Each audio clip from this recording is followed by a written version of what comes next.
যে আমরা কিভাবে এই ইম্প্যাক্টগুলো নিয়ে আসি সেমিনারের মাধ্যমে।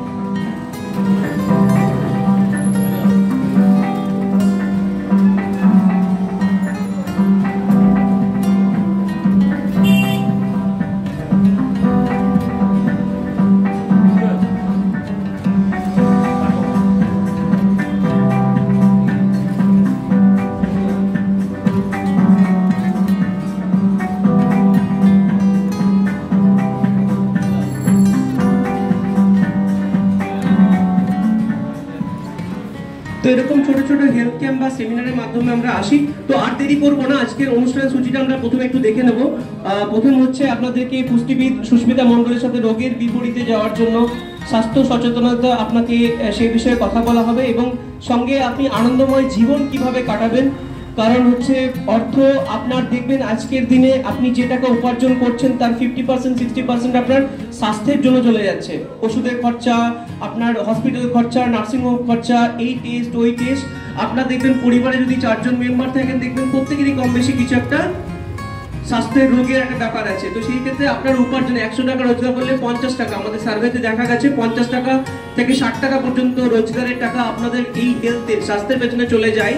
তো সেই বিষয়ে আমরা কথা বলবো এবং সবার শেষে আপনাদের জন্য একটা বিনামূল্যে স্বাস্থ্য পরীক্ষারও আমরা ব্যবস্থা রেখেছি, যেখানে আপনারা চেক আপ করাতে পারবেন এবং আপনাদের জন্য ছোট্ট একটা ফিডব্যাক আপনাদের থেকে নেব এবং আপনাদের জন্য একটা ডিসকাউন্ট কুপনেরও আমরা ব্যবস্থা রেখেছি।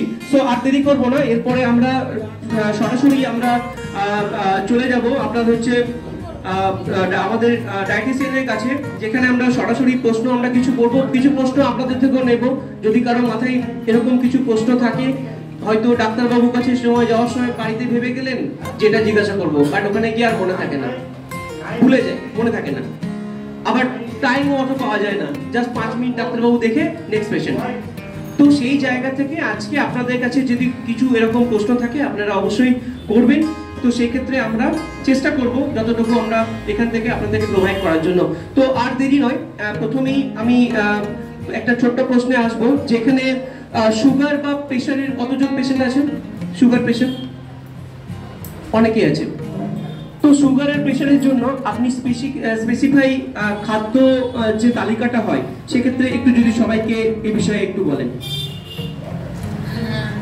সুগার যাদের আছে, মানে ডায়াবেটিস মেলিটাস যাদের আছে, তারা যে টাইপের খাদ্যগুলো গ্রহণ করবে সেটা হচ্ছে প্রথমত আমরা কার্বোহাইড্রেট যে জিনিসগুলোকে বলি, আমাদের খাবারের মধ্যে ভাত, রুটি, চিড়ে, মুড়ি এগুলো আমরা সবাই খাই, ঠিক আছে? তো এই জিনিসগুলোর মধ্যে স্পেশালি কন্ট্রোল আনতে হবে।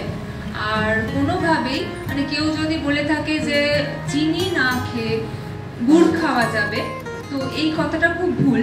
যে আমরা চিনি, মধু, গুড় কোনোটাই খাবো না, পুরোটাই কার্বোহাইড্রেট বা সুগারকে বাড়িয়ে দেবে আমাদের।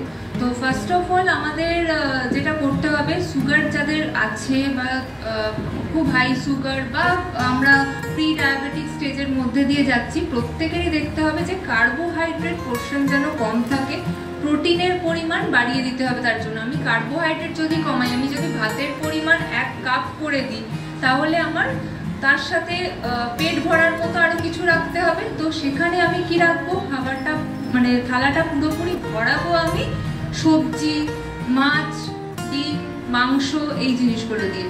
তো আমাকে প্রোটিন খাবারগুলো ভালো করে রাখতে হবে। ইভেন ফ্যাটেরও দরকার আছে আমাদের খাবারে, এরকম না যে আমি ডায়াবেটিস হয়েছে বলে কার্বোহাইড্রেট পুরো বাদ দিয়ে প্রোটিন খেলাম শুধু, ফ্যাটও খেলাম না। কিন্তু আমাদের সব কিছুরই দরকার আছে, শুধু কার্বোহাইড্রেটের পরিমাণগুলো কমিয়ে দেবো। আমি যেখানে আমাদের একটা বাঙালিদের একটা ট্রেন্ড আছে, সেটা যে কোনো রোগই হোক আমি কোনো কিছু মানবো না, আমি 1 থালা ভাত খাবো, কিন্তু প্রোটিন কার্বোহাইড্রেট মানে যেগুলো আমার মাছ, মাংস ওই জিনিসগুলো 1 বাটি বা একটা ছোট বাটি অল্প একটু তরকারি এরকম খাবো। কিন্তু আমাদের হওয়া উচিত খাবারের মধ্যে মেনলি 1 কাপ ভাত, যাদের সুগার আছে তাদের ক্ষেত্রেই আমি স্পেশালি বলছি, একটা ছোট কাপের 1 কাপ ভাত, তার সাথে সবজি বেশি করে, আর তার মধ্যে আলু পড়বে অবশ্যই। এখানে একটা কোয়েশ্চেন আসবে যে আমি কি আলু খেতে পারবো বা পারবো না, অনেকেই আলু খাওয়া বন্ধ করে দিচ্ছেন, কিন্তু আলুও খেতে পারি, কিন্তু কতটা পরিমাণে খাবো। সবজি যদি 1 বাটি হয় তাহলে আমার 2 টুকরো আলু থাকবে,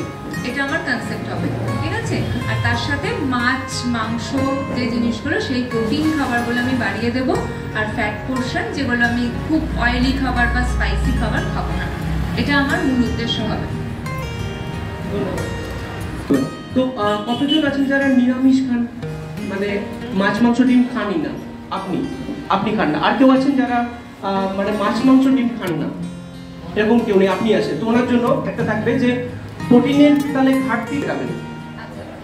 দেখুন, মাছ মাংস ডিম মানে শুধু প্রোটিন নেই এরকম না, কথাটা খুব ভুল। তো উনি যেটা দিয়ে মানে প্রোটিনের রিকোয়ারমেন্ট পূরণ করবেন সেটা হচ্ছে ডাল। ডালের মধ্যে যথেচ্ছ প্রোটিন আছে। তো প্রত্যেকটা ডালের আলাদা আলাদা অ্যামিনো অ্যাসিড স্কোর আছে। তো আমি যদি দেখি যে এই ডালে একটা অ্যামিনো অ্যাসিড নেই, ওই ডালে একটা অ্যামিনো, আমি যদি প্রত্যেক কটা ডাল মিক্স করে মানে পাঁচমিশালি ডাল যেটাকে আমরা বলি, তো পাঁচমিশালি ডাল যদি উনি খান প্রপার প্রোটিন পাবেন। এদিকে প্রোটিন আছে দুধের মধ্যে, দুধের ছানা, দই বা পনির এই জাতীয় জিনিসগুলো থেকেও আমি প্রোটিন পেতে পারি। তো উনি মাছ মাংস ডিম না খেয়েও প্রোটিনের দিক থেকে পূরণ করতে পারেন। আরেকটা আছে সেটা হচ্ছে সয়াবিন মানে গুড সোর্স অফ প্রোটিন। তো এইগুলো থেকে আমি নিরামিষ যারা আছেন নিরামিষাশী তাদেরকে আমি প্রোটিনের ঘাটতি পূরণ করতে পারবো এই খাদ্যগুলো দিয়ে। সয়াবিন, হ্যাঁ। তো এই ক্ষেত্রে আমি আরেকটা ছোট্ট জিনিসে আসবো যে প্রোটিনে আপনি বললেন পরিমাণ বাড়াতে হবে। তো যদি আমি একটা খাবারের যদি আমি 100% ধরি, একটা থালাকে যদি আমি 100% হিসাবে ক্যালকুলেট করি, কত পার্সেন্ট আপনার প্রোটিন হওয়া উচিত, কত পার্সেন্ট আমার কার্বোহাইড্রেট হওয়া উচিত? কার্বোহাইড্রেট 45 to 50% আমার থাকা উচিত, যেটা ডায়াবেটিস রোগীদের ক্ষেত্রে বলছি। আর কার্বোহাইড্রেট অবশ্যই আমার 35 to 40, আর রেস্ট অফ দ্য রিকোয়ারমেন্ট আসতে হবে আমার ফ্যাট থেকে।